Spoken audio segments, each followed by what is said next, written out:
Olá, sou Alício dos Santos, estudante de jornalismo do Centro Estácio de Barreiros. No nosso primeiro podcast Estágio News, vamos falar sobre o projeto EducaLab, com a pró-reitora acadêmica da Estácio Santa Catarina, Priscila Monteiro Pereira. Priscila, e a primeira pergunta é, o que seria esse novo projeto de ensino? Bom, nós temos aqui no Centro Universitário um programa que se chama EducaLab, Educar para o Novo Tempo. Nós temos realizado uma série de capacitações com os nossos professores, até porque nós consideramos que os professores hoje eles têm um modelo do processo de ensino-aprendizagem que é muito expositivo, né? São aulas monótonas, aulas pouco dialogadas, e isso parte de uma percepção de que a gente tem realmente um modelo educacional anacrônico. A partir dessa percepção, nós identificamos a necessidade de progredirmos e capacitarmos os professores para que eles desenvolvam novas metodologias. O professor que tem o seu método de ensino usado ao longo do tempo, como implantar novas técnicas e mudar o conceito de aula do professor?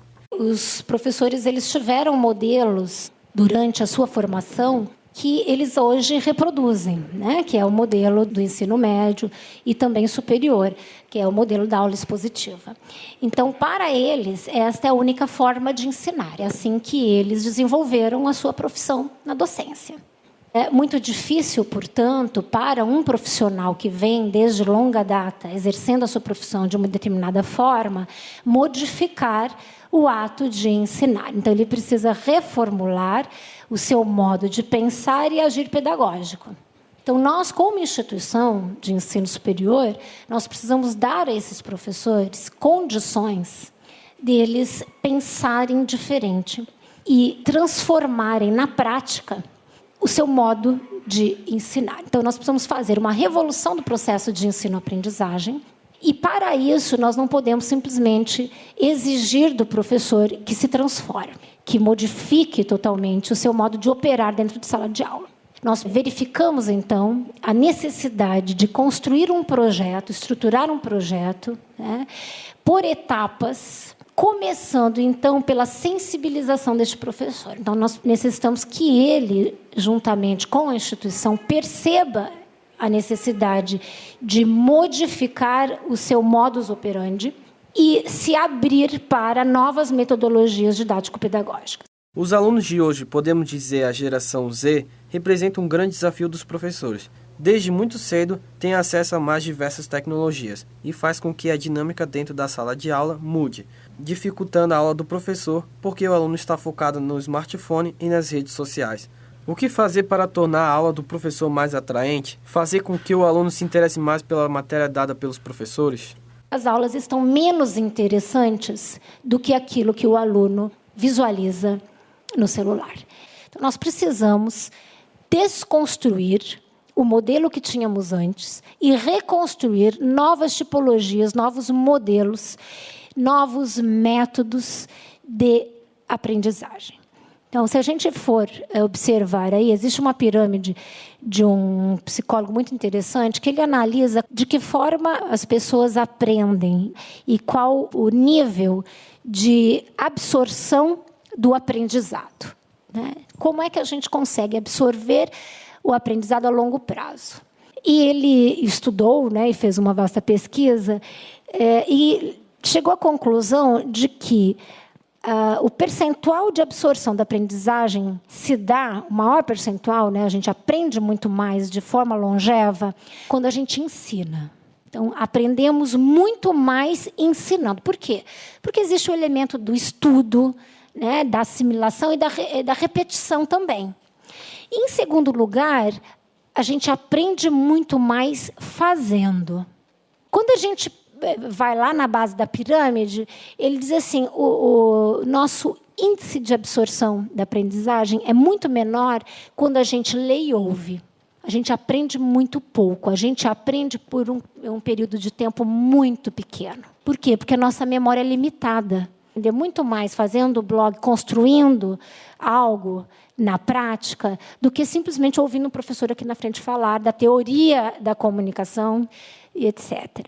Como atrair os professores a usarem novos conceitos e que suporte o projeto oferece para desenvolver essas novas práticas pedagógicas? A gente criou um projeto estruturado em que a gente vai dizer para ele como fazer. E isso se dá por meio de ciclo de capacitações, que a gente ensina o professor a manusear softwares, aplicativos, a gente mostra para eles vários tipos de aulas que ele pode fazer, PBL, Flipped Learning, Blended Learning, enfim, tem um monte de siglas e nomes aí em inglês, e a gente vai mostrando para eles, olha, isso pode funcionar assim, você pode atrapalhar assado. Aí a gente faz capacitação em laboratório, ensina, pega pela mão, vamos lá, agora vocês vão aprender isso, isso, isso. A gente faz os ciclos de capacitações. Depois do ciclo de capacitações, a gente passa o semestre monitorando o que o professor está fazendo em sala de aula. Então, ele preenche lá um Google Docs das práticas novas que ele está implementando por meio do uso das metodologias ativas. A gente chama isso, então, de metodologias ativas, porque coloca o aluno num papel mais ativo, mais dinâmico. Ele preenche, então, esse Google Docs, a gente faz o acompanhamento, e daí, no final do semestre, a gente reúne os professores para que eles passem agora a trocar. Então, a gente passa para uma segunda etapa, que é da socialização daquilo que foi construído pelo professor ao longo do semestre. Então, aí ele vai lá mostrar o trabalho dele para os demais. Então, a gente seleciona as melhores práticas pedagógicas e os professores vão, então, compartilhar e socializar. Para quê? Para criar o elemento do contágio. Porque, dentre os 170 professores que nós temos, talvez só 20 tenham começado a fazer a prática diferenciada e inovadora. Mas esses 20, que são os precursores, eles vão contagiar os demais, porque os demais vão dizer, olha, cada coisa legal que ele está fazendo, puxa, eu também podia fazer isso, e ele passa a se espelhar, e aí ele se motiva. Então, de 20, a gente começa ali a ter mais adeptos, vai para 40. Aí a gente começa a fazer premiações, agora nós vamos premiar as melhores, a gente lança um concurso.